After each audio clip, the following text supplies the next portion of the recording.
First important topic ഇന്നത്തെ ടോപ്പിക്കിൽ we are discussing about digital India week 2022 ആണ്. ഇത് എല്ലാ വർഷവും നമ്മൾ പ്ലാൻ ചെയ്യുന്നതാണ്. ഓരോ വർഷവും ഡിജിറ്റൽ ഇന്ത്യ വീക്കിന്റെ തീം വ്യത്യാസമായിരിക്കും. ഓക്കെ, അപ്പൊ തീം എന്ന് പറഞ്ഞു കഴിഞ്ഞാൽ നമ്മൾ സ്വാഭാവികമായിട്ടും ആ ഒരു ഇവന്റ് നടത്താൻ വേണ്ടി, ഉദാഹരണം പറഞ്ഞാൽ നമുക്ക് ഓണമൊക്കെ വരുമ്പോൾ നമ്മൾ തീം, ഓണം വരുമ്പോൾ നമ്മൾ പറയും മറ്റേ എല്ലാവരും വെള്ള മുണ്ടും വെള്ള ഷർട്ടും ഒക്കെ ഇടണം, അല്ലെങ്കിൽ സെറ്റ് സാരി എന്ന് പറയുന്ന ഒരു തീം ആയിരിക്കും. സിമിലർലി നമ്മുടെ ഇന്ത്യയിൽ ഇതുപോലുള്ള ഇവന്റുകൾ നടക്കുമ്പോൾ, ഡിജിറ്റൽ ഇന്ത്യ 2022 പോലുള്ള ഇവന്റുകൾ നടക്കുമ്പോൾ ഓരോ വർഷവും തീം ആയിരിക്കും. So catalysing the new India's decade. ഇപ്പൊ ഡെക്കേഡ് എന്ന് പറയുന്നത് പോലെ ടെക്നോളജി ഇൻവോൾവ് ചെയ്തൊരു ഏഡ് ആയതുകൊണ്ടാണ് ഡെക്കേഡ് എന്നുള്ള ഒരു പേര് തന്നെ അവര് ഉപയോഗിച്ചത്, വേറെ ഒന്നുമില്ല. അപ്പൊ നമുക്കറിയാം, നമ്മള് ഇന്ത്യ എന്ന് പറഞ്ഞ രാജ്യത്ത് ഇത്രയും പേർക്ക് കൊറോണ സമയത്ത് നമ്മൾ വാക്സിൻ കൊടുത്തു. ഒരു മിനിറ്റ്, ചാറ്റ് ബോക്സിൽ പേരിടാത്തവരുണ്ടെങ്കിൽ പേരിടണേ. പേരിട്ടവർ അന്ന ഗിരീഷ്, രത്തൻ കെ ഡേവിസ്, ക്രിസ്റ്റീന, അലീന, ശ്രീധർ, ശ്രീലക്ഷ്മി, മേരിയ, അലീന ആന്റോ, ഇത്രയും പേരെ പേരിട്ടുള്ളൂ. ബാക്കിയുള്ള ഞാൻ പേരിട്, 10-20 പേരിന്റെ അതിരിപ്പുണ്ട്. സോ എല്ലാവരും പേര് ചാറ്റ് ബോക്സിൽ ഇടാൻ മറക്കരുത്. I want to know the mark the attendance. അപ്പം എന്താണ് നമ്മൾ പറഞ്ഞത്? Digital India week 2022. Okay, so ഇവിടെ നമ്മുടെ എല്ലാവരുടെയും കോവിഡ് വാക്സിൻ വന്നപ്പോ കൃത്യമായിട്ട് നമുക്ക് ഓരോ സ്ലോട്ട് അലോട്ട് ചെയ്തിട്ട് നമുക്ക് കൊറോണ വാക്സിൻ കുത്തിവെച്ചു. എങ്ങനെ കുത്തിവെച്ചു? നമുക്ക് എങ്ങനെയാണ് സ്ലോട്ട് കിട്ടിയത്? ബൈ യൂസിങ് എ സോഫ്റ്റ്വെയർ, അല്ലെങ്കിൽ ഒരു വെബ് പേജ് ഉണ്ടായിരുന്നു കോവിഡ്. അപ്പൊ അവിടെ ഒരു സോഫ്റ്റ്വെയർ അല്ലെങ്കിൽ ഡിജിറ്റൽ ടെക്നോളജി ഉപയോഗിച്ചു. അതുപോലെ എന്റെ നിങ്ങളുടെ ഒക്കെ ഡീറ്റെയിൽസ് സ്റ്റോർ ചെയ്ത് വെച്ചിരിക്കുന്ന, അല്ലെങ്കിൽ അത് ബേസ് ചെയ്തിട്ടുള്ള നമ്പർ വന്നിട്ടുണ്ട്, ആധാർ. അതുപോലെ യൂണിഫൈഡ് പേയ്മെന്റ് ഇന്റർഫേസ് അഥവാ UPI, നമ്മുടെ പേയ്മെന്റ് കാര്യങ്ങൾക്കെല്ലാം ഉപയോഗിക്കുന്ന ഒരു ടെക്നോളജി നമ്മളിപ്പോൾ യൂസ് ചെയ്യുന്നുണ്ട്. അതുപോലെ ഒരു ടെക്നോളജിയാണ് ഡിജി ലോക്കർ. അതായത് ഇപ്പൊ എന്റെ SSLC ബുക്ക്, പാസ്പോർട്ട്, അല്ലെങ്കിൽ എന്റെ ഇമ്പോർട്ടന്റ് ഡോക്യുമെന്റ്സ് ഒക്കെ ചിലപ്പോൾ എന്റെ വീട്ടിൽ വെള്ളം കയറുകയോ ഭൂമിയിൽ കൊണ്ടായാലോ നശിച്ചു പോകാനുള്ള സാധ്യതയുണ്ട്. എന്നാൽ നേരെ മറിച്ച് അങ്ങനെയുള്ള ഡോക്യുമെന്റ്സ് എല്ലാം ഇതുപോലത്തെ ഒരു ഓൺലൈൻ ആയിട്ടുള്ള ലോക്കറിൽ അപ്ലോഡ് ചെയ്ത് അത് സേഫ് ആയിട്ട്, അത് ഗവൺമെന്റിന് തന്നെയാണ്, അപ്പൊ അത് സേഫ് ആയിട്ട് അവിടെ ഇരുന്നോളൂ. അപ്പൊ വെള്ളം പൊങ്ങിയാലും ഡോക്യുമെന്റ്സ് ഒക്കെ തിരിച്ചെടുക്കാനും ഉപയോഗിക്കാനും എനിക്ക് സൗകര്യമുണ്ട്. അതാണ് ഡിജി ലോക്കർ. അപ്പൊ ഇങ്ങനെയുള്ള ഇലക്ട്രോണിക് ബേസ് ചെയ്തിട്ടുള്ള ടെക്നോളജികൾ, അല്ലെങ്കിൽ പബ്ലിക്കിന് ഇതൊക്കെ കൊടുത്ത്, പബ്ലിക്കിന് ഡിജിറ്റൽ പ്ലാറ്റ്ഫോം കൊടുത്ത് അവരുടെ ലൈഫ് കുറച്ചുകൂടെ is of living four citizens ഉണ്ടാക്കുന്ന ഒരു കൺസെപ്റ്റിനെയാണ് നമ്മൾ ഡിജിറ്റൽ ഇന്ത്യ എന്ന് പറയുന്നത്. ഓക്കെ, അപ്പൊ അതിന് ഗവൺമെന്റ് ഓഫ് ഇന്ത്യ കുറെ പ്രൊജക്ടുകൾ ലോഞ്ച് ചെയ്തിട്ടുണ്ട്. ഒന്ന് digital India Bhashini, digital India Genesis, India stack.global, അതുപോലെ തന്നെ മൈ സ്കീം എന്നൊരു വേറെ പരിപാടി, അതുപോലെ തന്നെ മേരി പെഹചാൻ. ഓക്കെ, അപ്പൊ ഇങ്ങനെ കുറച്ച് കാര്യങ്ങൾ. അപ്പൊ ഇതൊക്കെ ഇന്ത്യയിൽ ഡെവലപ്പ് ആയിട്ട് വരുന്നുണ്ട്. സ്വാഭാവികമായിട്ടും ഇന്ത്യയിൽ ടെക്നോളജി അല്ലെങ്കിൽ സോഫ്റ്റ്വെയർ മേഖലയിൽ ഡെവലപ്മെന്റ് ആവുന്നുണ്ട്. എന്നാൽ ഹാർഡ്വെയർ മേഖലയിൽ നമ്മൾ ഡെവലപ്പ് ആവുന്നില്ല.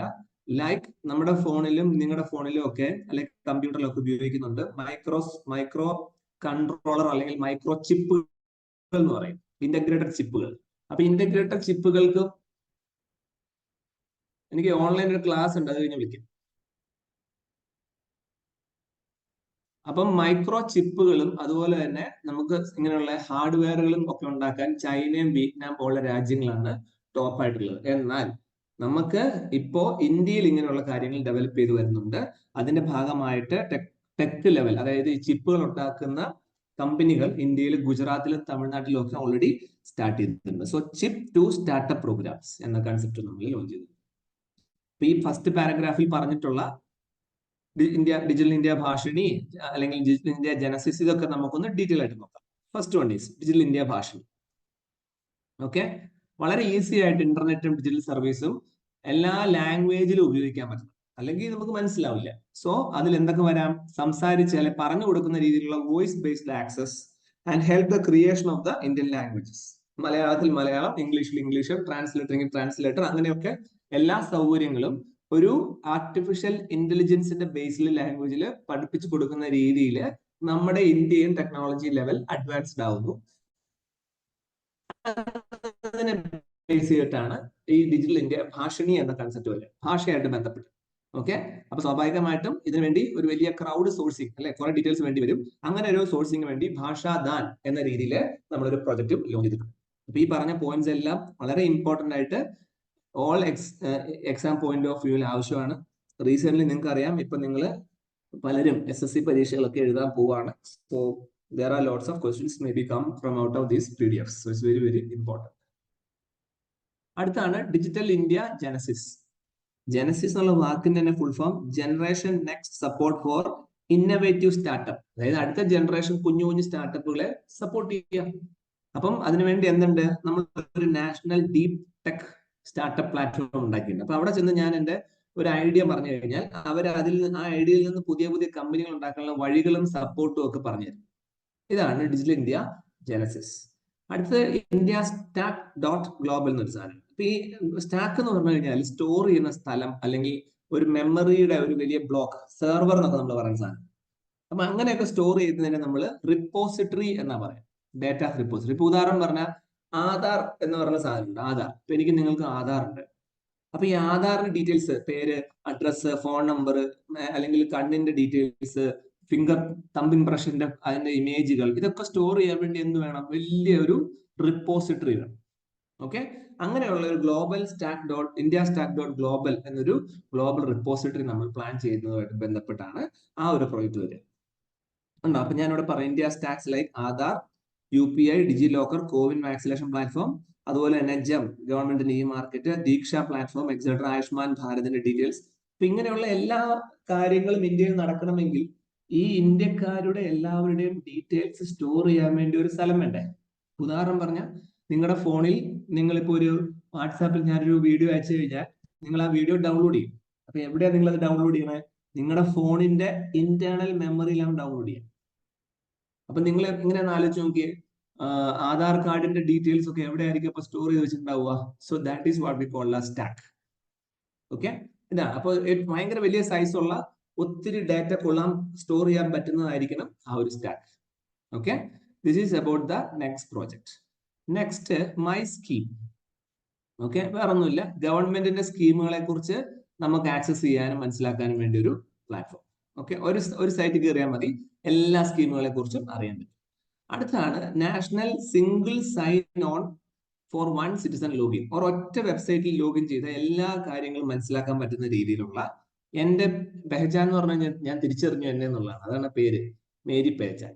അപ്പം national single sign on NSSO is a user authentication service. അപ്പൊ അതിലൊരു പാസ്വേഡും ഒരു ഇമെയിൽ പാസ്വേഡും ഒരു യൂസർ നെയിം ഉപയോഗിച്ച് ലോഗിൻ ചെയ്താൽ നമുക്ക് വേണ്ട എല്ലാ കാര്യങ്ങളും, റേഷൻ കാർഡ്, പാസ്പോർട്ട്, എല്ലാത്തിന്റെ കാര്യങ്ങൾ അറിയാൻ പറ്റും. അതാണ് മേരി പെഹചാൻ. ഇനി ഞാൻ മുമ്പേ പറഞ്ഞ സാധനം, കസ്റ്റമറിൽ നിന്ന് C2S, customer to, C2S full form ഞാൻ മറന്നുപോയി. 1 minute, let me check. C2S, customer to service ആണോ?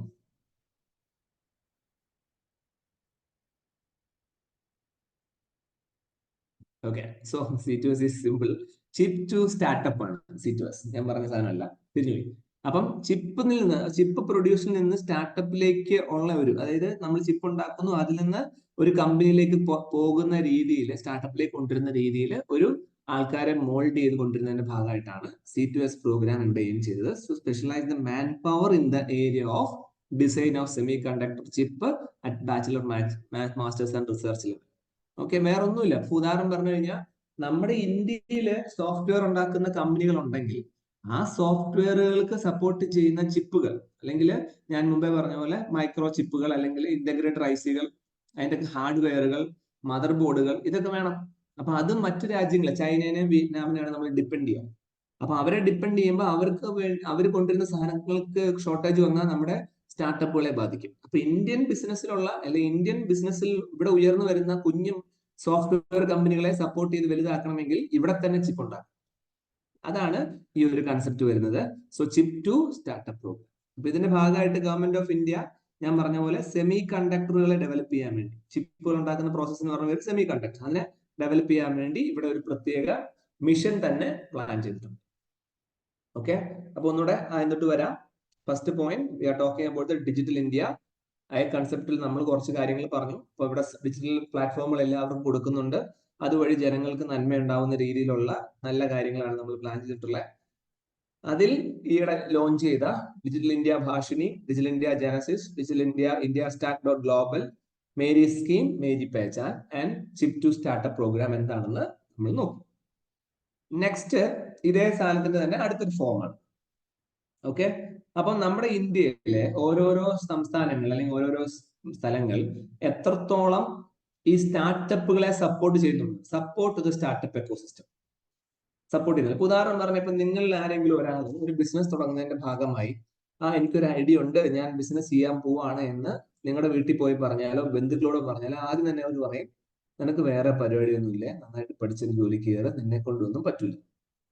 അപ്പൊ അങ്ങനെയാണ് പൊതുവെ ആൾക്കാർ പറയുന്നത്. അപ്പൊ ആ ഒരു മൈൻഡ് സെറ്റ് പതുക്കെ മാറി വരുന്നുണ്ട് ഇന്ത്യയിൽ. സോ പീപ്പിൾ ആർ സ്റ്റുഡൻസ് അല്ലെങ്കിൽ കുട്ടികളെല്ലാം കോളേജിൽ പഠിക്കുമ്പോൾ തന്നെ പല പല കുഞ്ഞു കുഞ്ഞു സ്റ്റാർട്ടപ്പുകളിലേക്ക് പോവുകയും they are making money out of it. എല്ലാവരും ഗവൺമെന്റ് ജോലിയിൽ പോകണമെന്നില്ല, ചിലർക്ക് എല്ലാം ചെയ്യാൻ റിസ്ക് എടുക്കാൻ താല്പര്യമുള്ളവർക്ക് അങ്ങനെയൊക്കെ ബിസിനസ് ചെയ്യാനുള്ള അവസരവും നമ്മുടെ രാജ്യത്തുണ്ട്. പൊതുവെ മൈൻഡ് മാറുന്നുണ്ട്. അപ്പൊ ഇത് ആരാ ഹാൻഡിൽ ചെയ്യുന്നത്? ഇന്ത്യക്ക് ഇന്ത്യൻ മന്ത്രിസഭയിൽ ഡിപ്പാർട്ട്മെന്റ് ഉണ്ട്, department four promotion of industry and internal trade, DPIIT. Okay, അപ്പൊ അവരെന്താ ചെയ്യുന്നത്? എല്ലാ സംസ്ഥാനങ്ങളിലും ഒരു സ്റ്റാർട്ടപ്പ് റാങ്കിങ് എക്സസൈസ് 2018 തൊട്ട് തുടങ്ങി. അപ്പൊ അതിന്റെ പർപ്പസ് എന്താണ്? റാങ്ക് ചെയ്യുമ്പോൾ ഇന്ത്യയിലെ സ്റ്റേറ്റുകളും യൂണിയൻ ടെറിട്ടറികളും എത്രത്തോളം നന്നായിട്ട് ഈ സ്റ്റാർട്ടപ്പുകളെ സപ്പോർട്ട് ചെയ്യണമെന്ന് അറിയാൻ പറ്റും. അതിനുവേണ്ടി 5 കാറ്റഗറി പ്ലാൻ ചെയ്തു. അപ്പൊ 5 കാറ്റഗറി എങ്ങനെയാണ്? Best performer, top performer, leader, aspiring leader, emerging startup ecosystem, ഇങ്ങനെ ക്ലാസിഫൈ ചെയ്തു. അപ്പൊ നോക്കിയപ്പോ കണ്ടോ, ഗുജറാത്തും കർണാടകയാണ് ബെസ്റ്റ് പെർഫോമർ, ടോപ്പ് 1. ഡൽഹി, മേഘാലയമാണ് എന്താണ് നോർത്ത് സ്റ്റേറ്റുകളുമാണ് അടുത്തത് വരുന്നത്. അപ്പൊ അങ്ങനെ നോക്കുമ്പോ കേരളം ഉണ്ട് കേട്ടോ. Keralam, Maharashtra, Orissa, Telangana got the top performer among the states and Jammu Kashmir emerge top performer among the union territories. അങ്ങനെ ഓരോരുത്തർക്കും നമ്മൾ അവാർഡ് കൊടുത്തിട്ട് അതിനനുസരിച്ച് ഇവിടെയുള്ള ഇന്നോവേഷൻ, എന്റർപ്രണർഷിപ്പും അല്ലെങ്കിൽ മാർക്കറ്റും ഇൻക്യുബേഷനും ഒക്കെ ഡെവലപ്പ് ചെയ്യുന്നതിന്റെ ഭാഗം. So that is about the ranking system അല്ലെങ്കിൽ ranking of states on support to the startup ecosystem. നമ്മൾ ഇന്ന് പറഞ്ഞ first point digital India week 2022 കുറച്ച് ഇമ്പോർട്ടന്റ് പോയിന്റ്സ് മറന്നു പോകരുത്. രണ്ടാമത്തേത് സ്റ്റാർട്ടപ്പ് എക്കോസിസ്റ്റവുമായിട്ട് ബന്ധപ്പെട്ട് റാങ്കിങ് ഇടുകയും അതിൽ ചില രാജ്യങ്ങൾക്ക് ഇമ്പോർട്ടൻസ് കൊടുക്കുകയും ചെയ്തു. അടുത്തത് ലാങ്കാങ് മെക്കോങ് കോർപ്പറേഷൻ. എന്റെ ക്ലാസ്സിൽ ആർക്ക് പറയാൻ പറ്റും എന്താണ് ഈ മെക്കോങ് എന്ന്?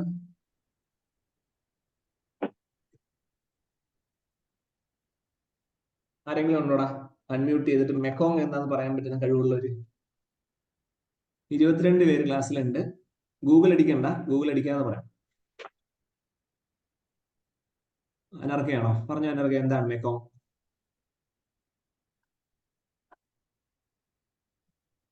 അനർക്ക പറയാമെന്നാണോ? അല്ല സർ, അറിയില്ല. ശരി, അറിയില്ല എന്ന് പറയാമെന്നാണ്. ഓക്കെ, മ്യൂട്ട് ചെയ്തു. ഓക്കെ, വേറെ ആരാളെ മെക്കോങ് പറയാൻ പറ്റുന്നത്?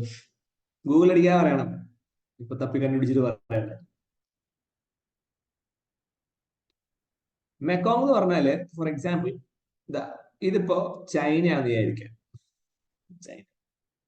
അപ്പൊ ചൈന ആണെങ്കിൽ അതിനോട് ചേർന്ന് വേറൊരു രാജ്യമുണ്ട്, that is Vietnam. Okay, so വിയറ്റ്നാമിനോട് തന്നെ ചേർന്ന് കിടക്കുന്ന മറ്റൊരു രാജ്യം നമുക്ക് പറയാൻ പറ്റും, ദാറ്റ് ഈസ് ലാവോസ്. ഈ ലാവോസിനോട് ചേർന്നാണ് തായ്ലൻഡ് കിടക്കുന്നത്. തായ്ലൻഡ്. ഓക്കെ, ഈ തായ്ലൻഡിനോട് ചേർന്നാണ് എന്ത് കിടക്കുന്നത്? മ്യാൻമർ കിടക്കുന്നത്. ഓക്കെ, അപ്പൊ ഈ മ്യാൻമറിന്റെ താഴെ തായ്ലൻഡ്. ഓക്കെ, ഈ തായ്ലൻഡിന്റെ താഴെയായിട്ട്, അതായത് നമ്മൾ ഈ പറഞ്ഞ ലാവോസിന്റെയും തായ്ലൻഡിന്റെയും ഒക്കെ താഴെയായിട്ട് ഒരു രാജ്യം കൂടി ഉണ്ട്, ദാറ്റ് ഈസ് കംബോഡിയ. ഓക്കെ, അപ്പൊ ഈ വിയറ്റ്നാം എന്ന് ഞാൻ പറയുന്നത് ഇങ്ങനെ താഴോട്ട് ഇങ്ങനെ നീണ്ടു കിടക്കുന്ന ഒരു വലിയ രാജ്യം. So this is Vietnam.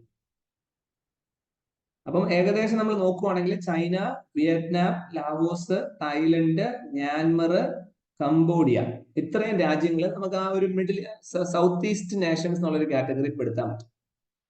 ഈ സൗത്ത് ഈസ്റ്റ് നേഷൻ കാറ്റഗറിയിൽ പെടുന്ന ഈ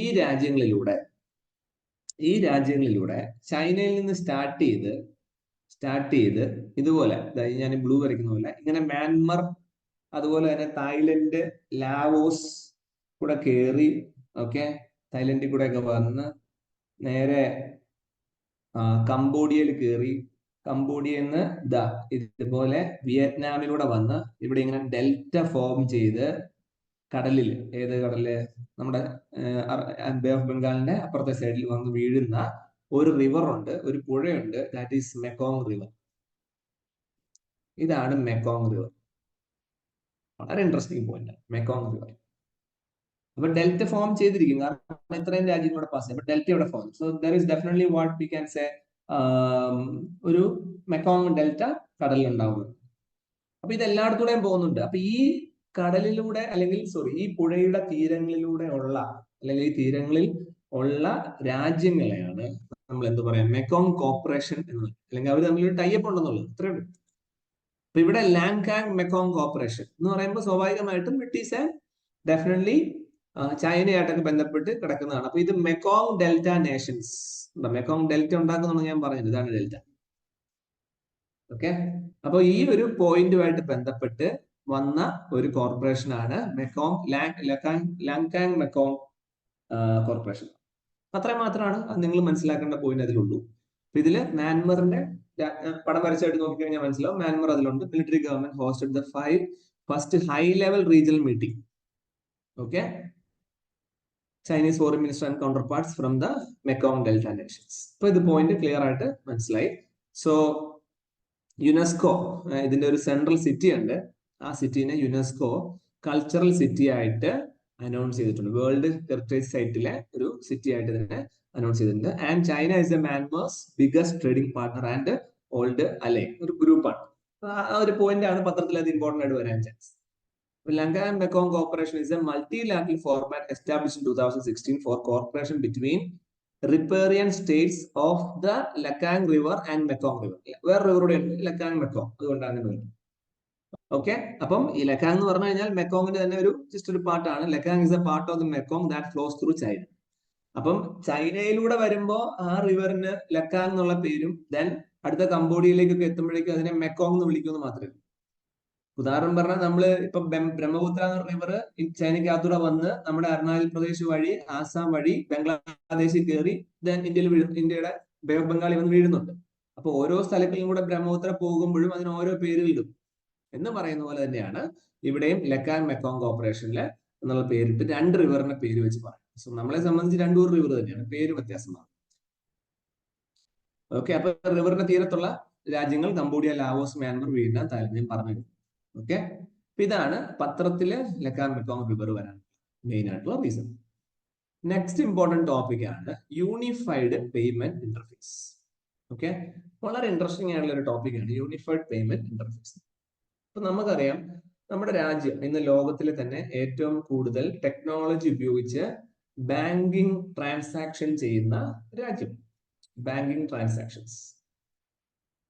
അപ്പൊ ഇങ്ങനെ ഒരു സിസ്റ്റം നമ്മുടെ രാജ്യത്ത് ഡെവലപ്പ് ചെയ്യാൻ വേണ്ടി നമ്മൾ 1991 തൊട്ടേ പരിപാടി തുടങ്ങിയിട്ടുണ്ട്. 1991 ഇതിനു വേണ്ടി പഠിക്കാൻ വേണ്ടി നമ്മൾ ഒരു കമ്മിറ്റിനെ അപ്പോയിന്റ് ചെയ്തിട്ടുണ്ട്. ആ കമ്മിറ്റിയുടെ പേരാണ് നരസിംഹൻ കമ്മിറ്റി. ഇതേ കമ്മിറ്റിയുടെ നരസിംഹൻ 1 കമ്മിറ്റി എന്ന് പേരിടാം. ഇതേ കമ്മിറ്റി 1998 വീണ്ടും ഒരു റിപ്പോർട്ട് ഉണ്ടാക്കിയിട്ടുണ്ട്, ദാറ്റ് ഈസ് നരസിംഹൻ കമ്മിറ്റി 2. അപ്പം ഇവരാണ് ശരിക്കും, ഈ ഒരു കമ്മിറ്റിയാണ് ഇന്ത്യയിൽ എന്ത് കൊണ്ടുവരുന്നത്, ഇന്ത്യയില് ടെക്നോളജി ഉപയോഗിച്ച് മൊബൈൽ വഴിയൊക്കെ ട്രാൻസാക്ഷൻ ചെയ്യാവുന്ന രീതിയിലുള്ള ഇന്റർനെറ്റ് ബാങ്കിങ് പോലുള്ള സംവിധാനങ്ങൾ വേണമെന്ന് മുന്നേ കൂട്ടി മനസ്സിലാക്കുകയും അതിനുവേണ്ടിയുള്ള എല്ലാ ഹോംവർക്കുകൾ ചെയ്യുകയും ചെയ്തു. അപ്പൊ ഇതിന്റെ ഭാഗമായിട്ട് ഇന്ത്യയിൽ ഒരു നിയമം വരുവാണ്, പേയ്മെന്റ് ആൻഡ് സെറ്റിൽമെന്റ് ആക്ട്. ഇങ്ങനെ ഒരു നിയമം വരുവാണ്. അപ്പൊ ഞാനും നിങ്ങളും ഒക്കെ ഗൂഗിൾ പേ വഴിയൊക്കെ പൈസ ട്രാൻസ്ഫർ ചെയ്യുന്നുണ്ട്. ആ ട്രാൻസ്ഫർ ചെയ്യുന്ന പൈസയുടെ എല്ലാത്തിന്റെ അടിസ്ഥാനം ഏതാണ്, ഈ നിയമമാണ്. മറന്നു പോരുത്. അപ്പൊ നിങ്ങൾ ചോദിക്കും, അപ്പം ട്രാൻസാക്ഷൻ എല്ലാം ഇങ്ങനെ ചെയ്യുവാണെങ്കിൽ, ഈ നിയമമാണെങ്കിൽ കറൻസി ഉപയോഗിച്ചു കഴിഞ്ഞാൽ എന്താണ് നിയമം? അതിനാണ് RBI ആക്ട് ഉള്ളത്. അപ്പൊ നിങ്ങൾ ചോദിക്കും, കോയിൻസ് ഉപയോഗിച്ച് എന്താണ് നിയമം? അതിനുവേണ്ടി വേറൊരു ആക്ട് ഉണ്ട്, ദാറ്റ് ഈസ് കോയിനേജ് ആക്ട്. അപ്പൊ പൈസ ഉപയോഗിക്കാൻ വേണ്ടി നമ്മൾക്ക് ഓൺലൈൻ ഉപയോഗിക്കാം, കോയിൻ ഉപയോഗിക്കാം, കറൻസി ഉപയോഗിക്കാം. കോയിൻ ഉപയോഗിക്കുവാണെങ്കിൽ കോയിനേജ് ആക്ട്, കറൻസി ഉപയോഗിക്കുവാണെങ്കിൽ RBI ആക്ട്, ഓൺലൈനായിട്ട് പൈസ ട്രാൻസ്ഫർ ചെയ്യുവാണെങ്കിൽ പേയ്മെന്റ് ആൻഡ് സെറ്റിൽമെന്റ് ആക്ട്. ഇത്രയും ഓർത്ത് വെക്കുക. അപ്പൊ ഈ പേയ്മെന്റ് ആൻഡ് സെറ്റിൽമെന്റ് ആക്ടിന് ഉള്ള പിന്തുണ പ്രഖ്യാപിച്ച അല്ലെങ്കിൽ അതിനുവേണ്ടിയുള്ള ഹോംവർക്കുകൾ ചെയ്തത് ഉണ്ടാക്കിയെടുത്ത ആരാണ്? That is Narasimhan committee. അത് എത്ര എണ്ണം ഉണ്ട്? 2 എണ്ണം ഉണ്ട്. ഏത് വർഷം? 91, 98. They created, the Narasimhan committee created the blueprint of the online transaction of this country. അപ്പൊ ഈ ഒരു പേയ്മെന്റ് ഇത്രയും പരിപാടിയുടെ ബേസ് ചെയ്തിട്ട് ഇന്ത്യയില് നമ്മൾ എന്ത് ചെയ്യുവാണ്?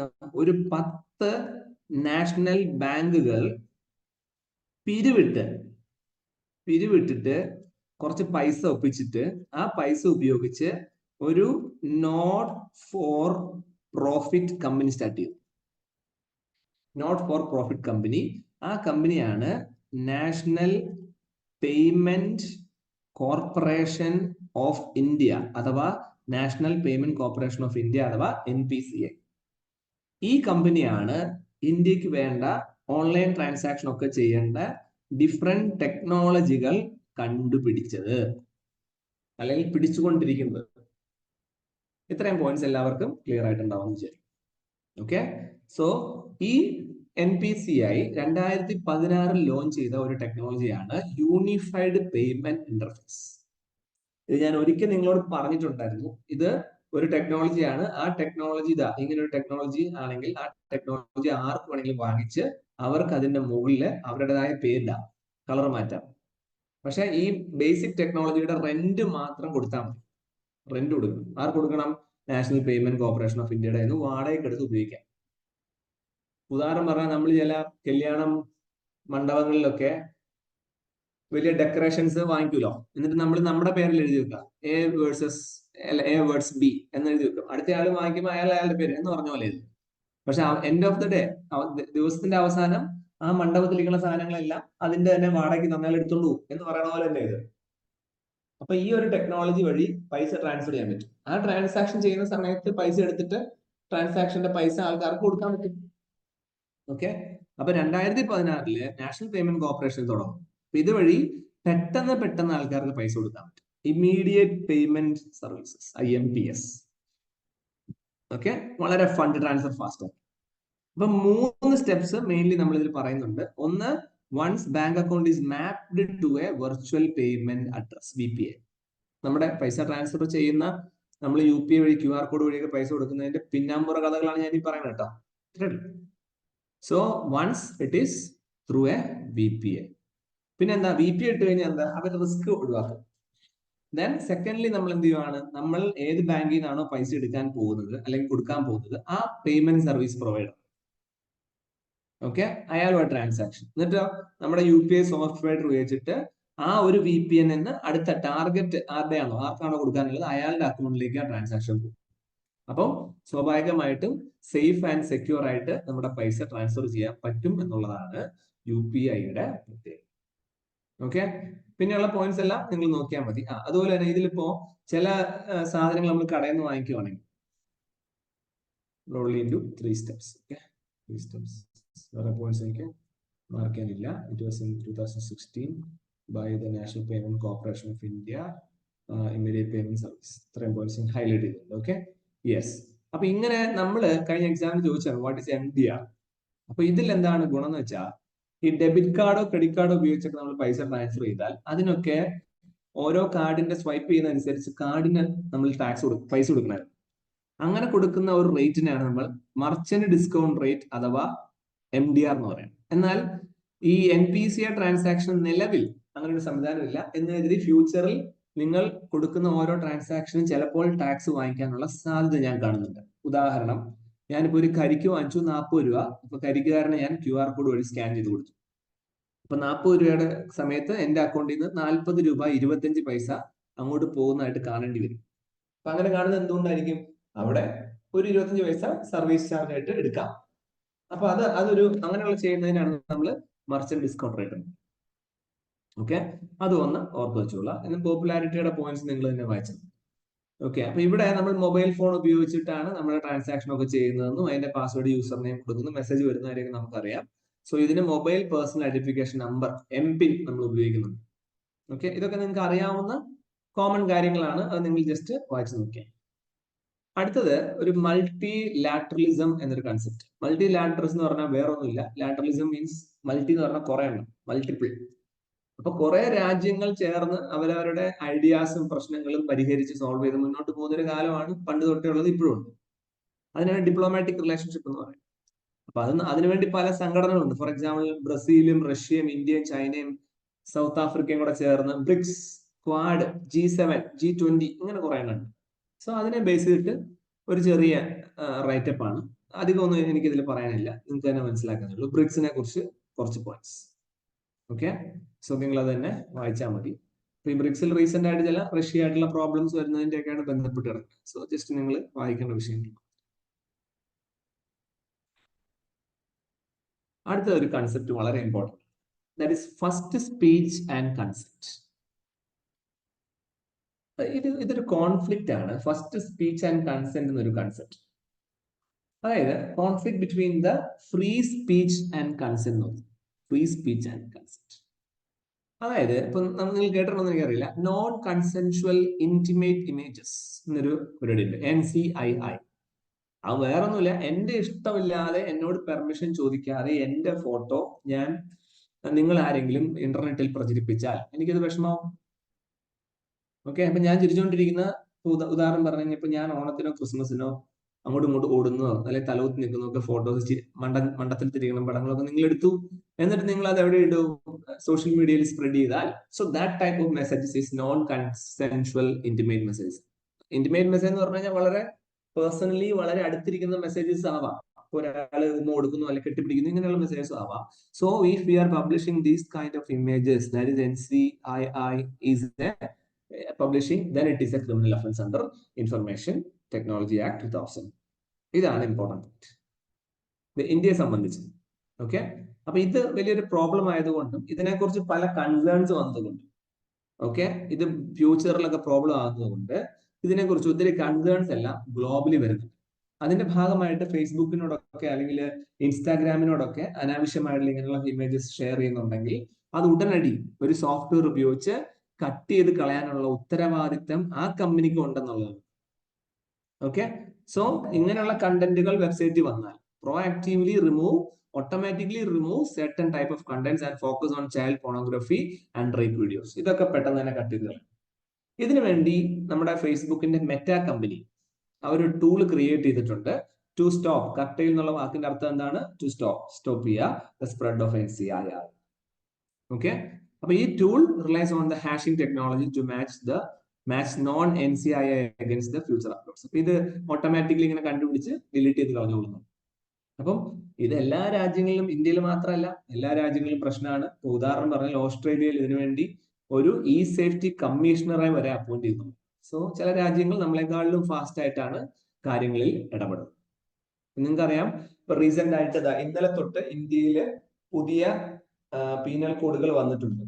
ഭാരതീയ നാഗരിക് സുരക്ഷാ സംഹിത, BNSS എന്നൊക്കെ പറഞ്ഞ്, BSA എന്നും പറഞ്ഞ്, BNS എന്നൊക്കെ പറഞ്ഞ് 3 സാധനങ്ങൾ വന്നിട്ടുണ്ട്. ഈ 3 സാധനങ്ങളിലും നമ്മൾ നോക്കുവാണെങ്കിൽ ഏറ്റവും രസമുള്ള ഒരു കാര്യം, ഇതുപോലുള്ള ഓൺലൈൻ ക്രൈമുകൾക്ക് പെട്ടെന്ന് തന്നെ കടിഞ്ഞാണിടുന്ന രീതിയിൽ പുതിയ നിയമങ്ങളെ നമ്മൾ മോഡിഫൈ ചെയ്തിട്ടുണ്ട്. So this is about the NCII. അപ്പം ഈ ഒരു PPT-യില് ഈ ഒരു PDF-ല് എന്തൊക്കെയാണെന്ന് നമുക്ക് ഒന്നുകൂടെ റിവൈസ് ചെയ്യാം. First one, we are talking about the digital concepts of India. അതില് നമ്മൾ എന്തൊക്കെ പറഞ്ഞു?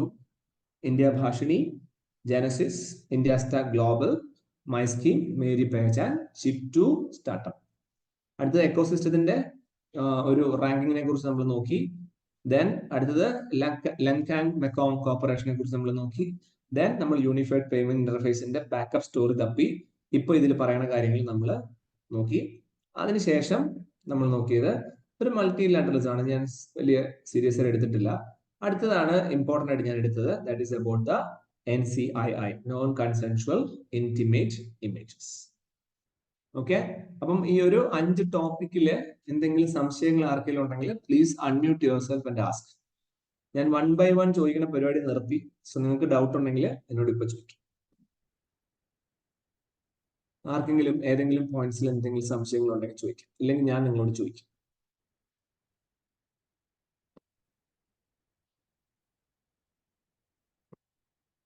ഇല്ല.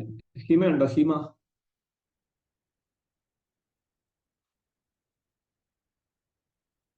ഹിമ ഹിമ ടിയ ഒന്ന് അൺമ്യൂട്ട് ചെയ്തേ. ഹിമ ടിആർ ഇവിടെ ഉണ്ടോ? ഹിമ ടിആർ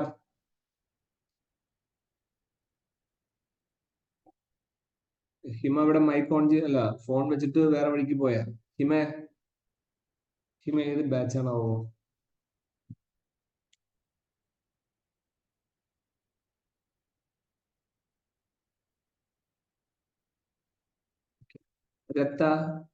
രത്തൻ ഡേവിസ്.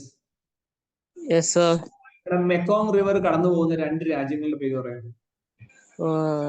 ചൈന ആ പിന്നെ ഒന്ന് ചൈന ഉണ്ട്.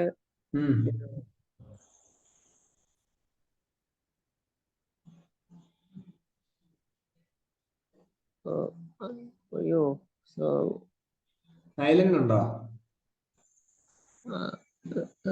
ഉണ്ട് സർ, പക്ഷെ അത് എനിക്ക്. കംബോഡിയ ഉണ്ടോ? ഉണ്ട് സർ. ലാവോസ് ഉണ്ടോ? ഉണ്ട് സർ. ശരി. ടീന ടീന യുപിഐയുടെ ഫുൾ ഫോം എന്താ ടീന? Unified payment interface. ഏത് വർഷം ലോഞ്ച് ചെയ്തേ? 2016. Vaishnavi? Yes sir. BRICS nations എന്ന ഗ്രൂപ്പിൽ ഇന്ത്യ ഉണ്ടോ? ഉണ്ട്. ഉണ്ട്. ഓക്കെ. അലീന ആൻഡോ? Yes sir. മേരി പെഹചാൻ എന്താണ്? അത് ഡിജിറ്റൽ റിലേറ്റ് ചെയ്തിട്ടുള്ള എന്തുള്ള? ഫസ്റ്റത്തെ പേര് പറഞ്ഞു. ഡിജിറ്റൽ സാധനം ഡിജിറ്റലാണ്. എന്താ സംഭവം എന്ന് ചോദിച്ചത്. മേരി പെഹചാൻ കൊണ്ട് ഉദ്ദേശിക്കുന്നത് എന്താ? ഐഡന്റിഫിക്കേഷൻ. ഒരു ലോഗിൻ ചെയ്താൽ അതുവഴി എല്ലാം അറിയാൻ പറ്റും കേട്ടോ. ആഷിക്ക് കോവിൻ നമ്മൾ എന്തിനാ ഉപയോഗിക്കണം? കോവിൻ കോവിനാ ആ കോവാക്സ് കോവിൻ എന്തിനാ? കോവിൻ എന്നിട്ട് ഫസ്റ്റ് പറഞ്ഞോ? COWIN കോവിൻ. ആ വെബ്സൈറ്റ് നമ്മൾ എന്തോ ഒരു അസുഖം വന്ന് ഉപയോഗിച്ചു. അതന്നെ വാക്സിൻ അല്ലേ? Okay. Christy?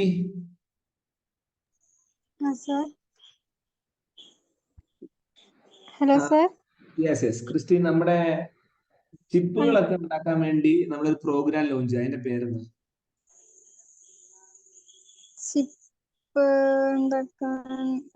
Chip to startup programme ആണോ? Chip to Startup program, C2S. Okay, come back everyone. So next we are talking about a topic that is State Ranking Index or NFSA. National Food Security ആണ് ഉദ്ദേശിക്കുന്നത് കേട്ടോ. Food security. അപ്പോ നമ്മുടെ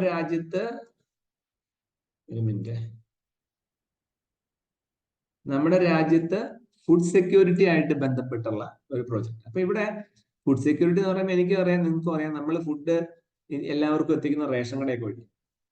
okay. അപ്പൊ ഓരോ സ്റ്റേറ്റുകളും അവരുടെ ranking എത്രത്തോളം നന്നായിട്ടാണ് ചെയ്യുന്നതെന്ന് നോക്കാൻ വേണ്ടിയുള്ള ഒരു പരിപാടിയാണ്. ഓക്കെ.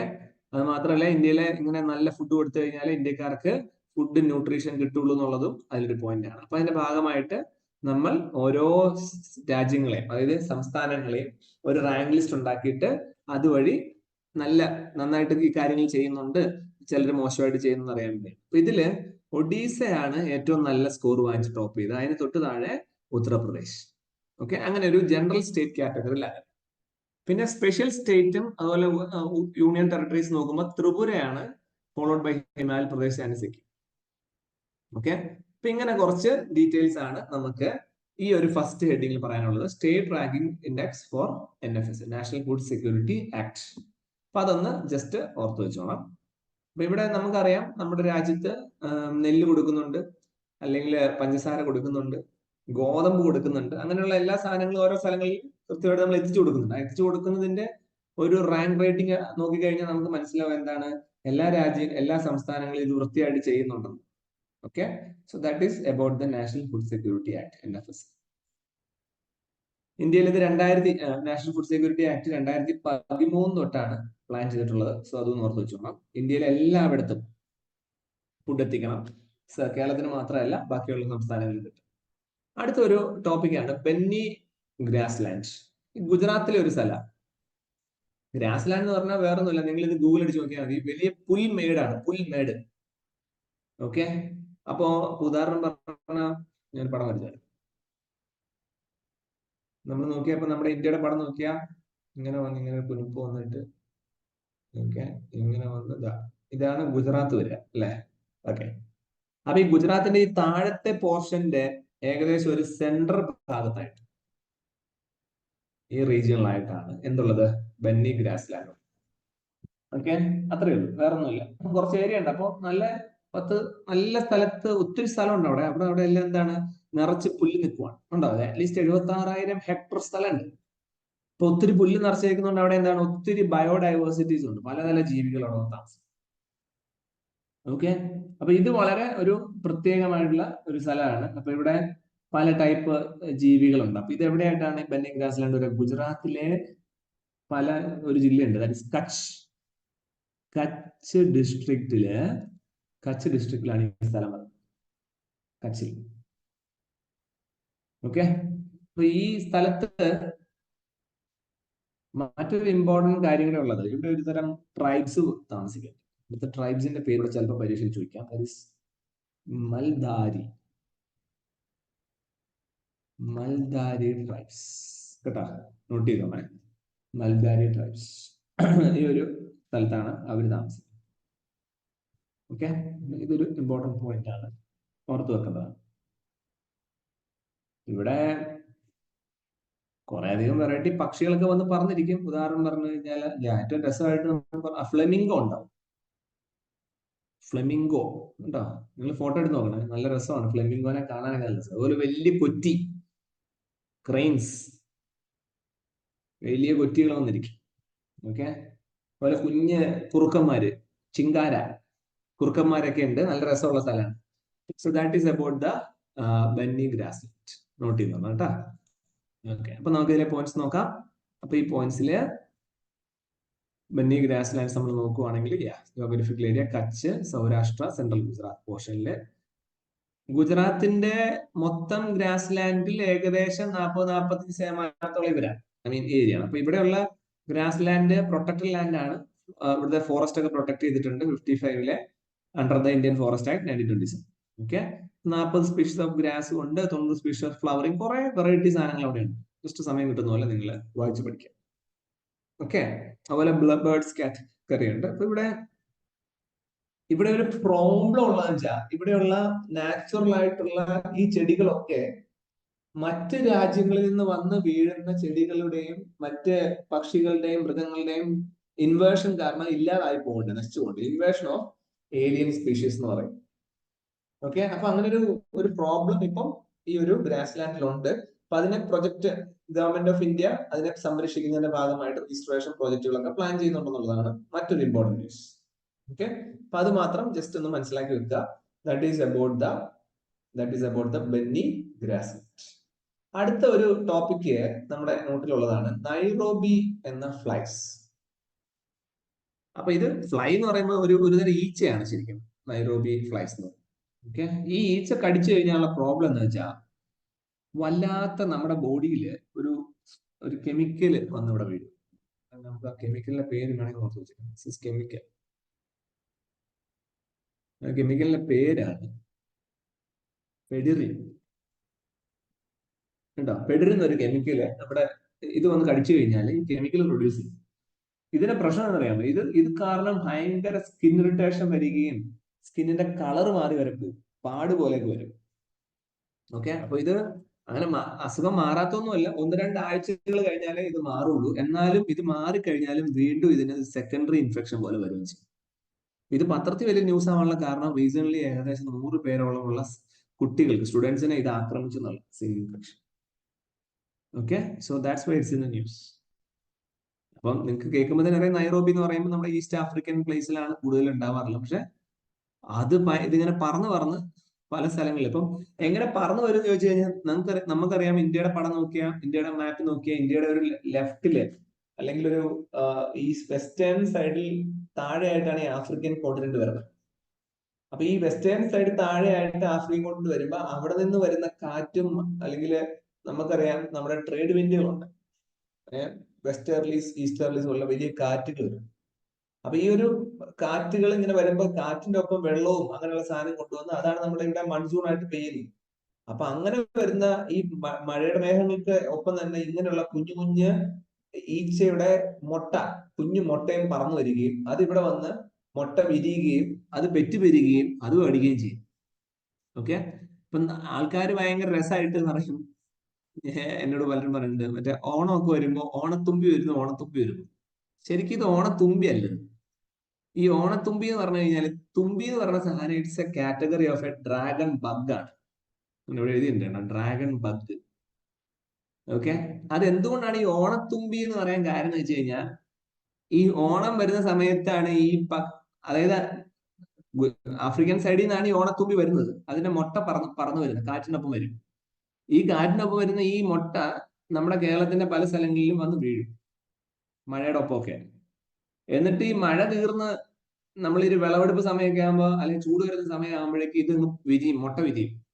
ആ മുട്ട വിരിഞ്ഞ് പുറത്തേക്ക് വരുന്നതാണ് നിങ്ങൾ കാണുന്ന ഗോൾഡൻ ചിറകുള്ള തുമ്പികൾ. അതിനെ നമ്മൾ ഓണത്തിന്റെ സമയം ആയതുകൊണ്ട് ഓണത്തുമ്പി എന്നുള്ള പേരിട്ട് വിളിച്ചിരുന്നു. നിങ്ങൾക്ക് ശരിക്കും ഒരു ദിവസം സമയം കിട്ടുവാണെങ്കിൽ ഈ തുമ്പികളെ വിളിച്ചു നിർത്തിയിട്ട് നിങ്ങൾ ചോദിക്കണം, നിനക്ക് മഹാബലി അറിയാമോ, ഓണം അറിയാമെന്ന് ചോദിച്ചു കഴിഞ്ഞാൽ തുമ്പി പറയും എനിക്കറിയില്ല. ഒന്നാമത്തെ കാര്യം, തുമ്പി പറയുന്നത് നിങ്ങൾക്ക് മനസ്സിലാവില്ല, കാരണം തുമ്പി കെനിയനാണ് അല്ലെ ആഫ്രിക്കക്കാരനാണ്. അപ്പൊ അവരുടെ ലാംഗ്വേജ് തുമ്പിക്ക് അറിയും. ഇങ്ങനെ നമ്മൾ തമാശയ്ക്ക് പറയും തുമ്പികളാണ് ഓണത്തുമ്പി വന്നു. So this is a point. അപ്പം these flies are small bit like insect that belongs to 2 species and eximius and sebaceous എന്നുള്ള സാധനം. അതിന്റെ കെമിക്കൽ നെയിം അത് നമുക്ക് ആവശ്യമില്ല, ഓർത്ത് വെച്ചാൽ. ഇതിന്റെ കളർ നോക്കിയാൽ ഓറഞ്ചിന്റെയും ബ്ലാക്കിന്റെയും ഒരു കോമ്പിനേഷൻ കളർ ഉണ്ടാവും. ഇത് റെയിൻഫാൾ സമയത്താണ് ഞാൻ പറഞ്ഞ പോലെ പറന്നു വരികയും അത് ജനങ്ങളെ ബാധിക്കുകയും ചെയ്യും. അപ്പൊ ഇത് കടിച്ചു കഴിഞ്ഞാലുള്ള ബുദ്ധിമുട്ടും കാര്യങ്ങളും ഇതിലെ കെമിക്കലിനെ കുറിച്ച് ഞാൻ ഇവിടെ നോട്ട് ചെയ്തിട്ടുണ്ട്. That is pederin. Okay, so that's also very important. Decoloration of skin അടക്കമുള്ള അസുഖങ്ങൾ വരും, 2 ആഴ്ചയൊക്കെ ഉണ്ടാവും. ആ പോയിന്റ് അത്രയും. അപ്പൊ ഇതൊരു വലിയൊരു ഔട്ട്ബ്രേക്ക്, ഇതൊരു വലിയൊരു അസുഖമായിട്ട് കെനിയയിൽ വന്നിട്ടുണ്ടായിരുന്നു 1998. ഓക്കെ, വലിയൊരു മഴ വന്നപ്പോൾ അതിൽ കൊടുത്തിട്ട് ആഫ്രിക്കൻ സൈഡിൽ ഇത് വീഴുകയും അതുവഴി കണ്ടോ ഇന്ത്യയിലേക്കും ജപ്പാനിലേക്കും ഒക്കെ പറന്നു വരികയും ചെയ്തു. പരാഗ്വേയിലും ഇസ്രായേലിലും ഒക്കെ വരെ എത്തിയിട്ടുണ്ടെന്നുള്ളതാണ് ഇതിന്റെ ഒരു ഹൈലൈറ്റ്. ഓക്കെ, ഇത് അതിന് മരുന്നൊക്കെ ഉണ്ട്. പക്ഷെ സ്വാഭാവികമായിട്ട് ഞാൻ പറഞ്ഞ പോയിന്റ് എന്ന് വെച്ച് കഴിഞ്ഞാല്, ഈ ജീവികൾക്ക് ഇവര് കടിച്ചു കഴിഞ്ഞാൽ നമുക്ക് സെക്കൻഡറി ഇൻഫെക്ഷൻ വരും എന്നുള്ളതാണ് പ്രശ്നം. അതായത് ഇപ്പം ഒരു മാസം കടിച്ചു, 15 ദിവസം 2 ആഴ്ച കഴിയുമ്പോൾ അതൊക്കെ പോയി.